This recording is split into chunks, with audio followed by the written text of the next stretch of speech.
Hi guys, so meron tayong iba-vlog ngayon. Actually, ngayong araw, dalawang item o dalawang product yung ating iba-vlog.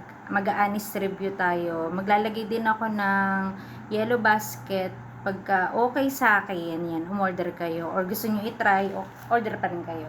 So, eto siya, ayan. So, binuksan ko na. Ito yung cookies na nagtitrending dito sa TikTok. So, naka-sale siya. 55 ata isa nabili ko. Ayan. Ito. Bali, tatlo yung binili ko. Ayan siya.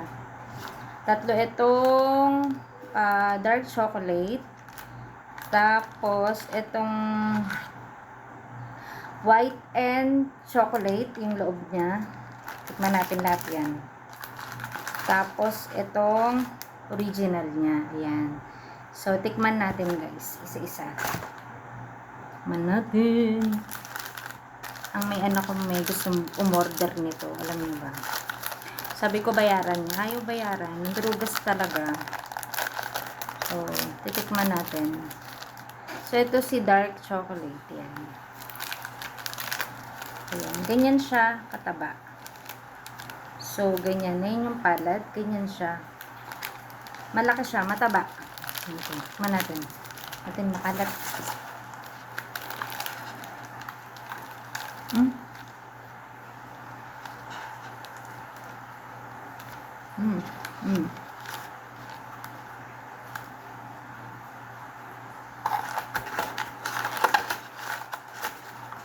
Mm. Meron siyang wala naman. Sabi may instruction ng bago kainin. Ibain mina-microwave. So, ako hindi na kasi hindi naman talaga mina-micro. Hmm? Hmm.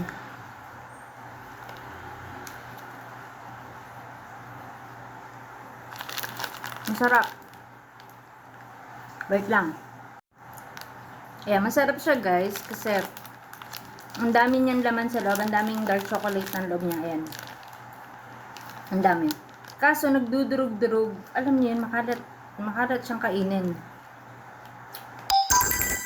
Parang may siklok siya. Tatry naman natin tong white and dark chocolate.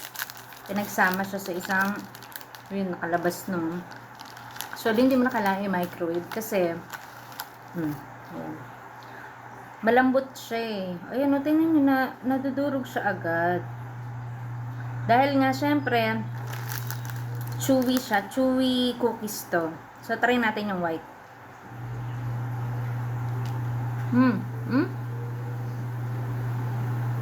Ang laki ng palaman talaga niya. Ang dami.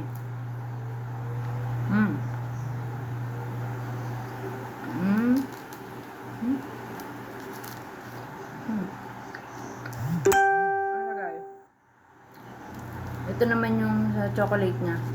Sabi, makalat kainin. Makalat sa kainin. Dudurog-durog. Alam, may kulang dito ang ingredients. Actually, marunong ako mag-bake. May kulang dito na kung bakit ganyan siya. Dapat medyo improve. Pero yung lasa, okay, masarap. Then, next naman tayo. Wait lang, inom lang tubig. So, dito naman tayo sa original. Original ba to? Ayan, Drip and Bites. Ito. Drip and Bites pala tong cookies na to. So, yan. Ito. Yan. Stable siya. Hindi siya nagdudurog-durog. Hindi ko alam itong dalawa. Or siguro, ilang days na. Ganun naman. So, ayan. Tignan natin. Mas bestseller daw to. Ayan siya. Bango.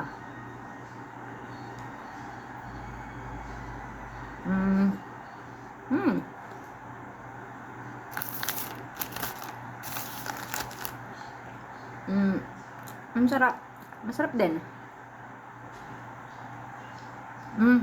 Ngayon kung gano'n kakapal yung palaman. Kapal-kapal, oh.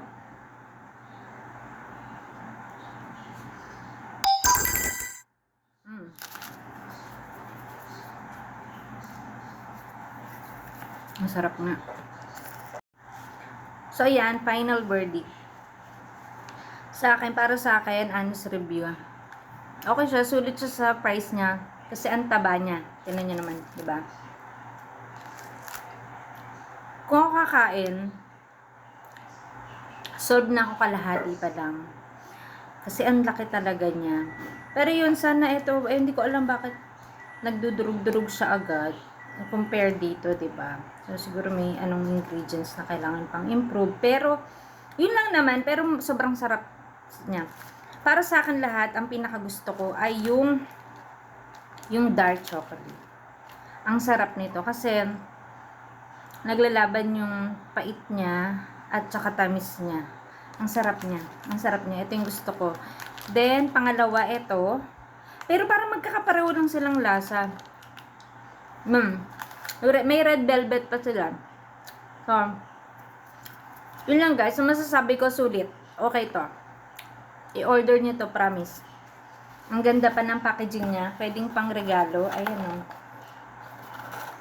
Nasa 55 kung nabili to. Nakasale sila that time. So, ilalagay ko yung yellow basket. Click nyo lang, order na kayo. Promise. Ang sarap niya.